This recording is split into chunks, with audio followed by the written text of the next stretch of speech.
به نام خدا.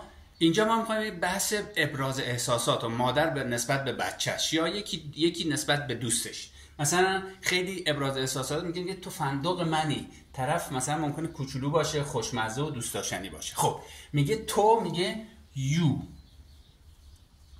میگه your، تو هستی چی؟ my precious، چی من هستی؟ فندق خوشمزه من هستی. You're my precious nut. nut میشه فندق. کوچولو میشه small.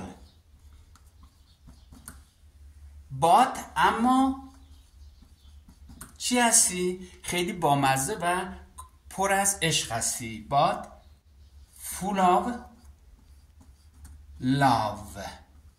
آفرین، متوجه شدین؟ پس وقتی یه مادری نسبت به بچهش یا یکی نسبت به دوستشه یا هر چی ابراز احساسات میکنه، میگه تو فندق منی، یعنی میگه not precious، فندق با ارزش منی، تو دوست خوشمزه و دوست داشتنی من هستی. یا یه مادر نسبت به بچهش. از این به بعد جملات بیشتری با هم یاد میگیریم.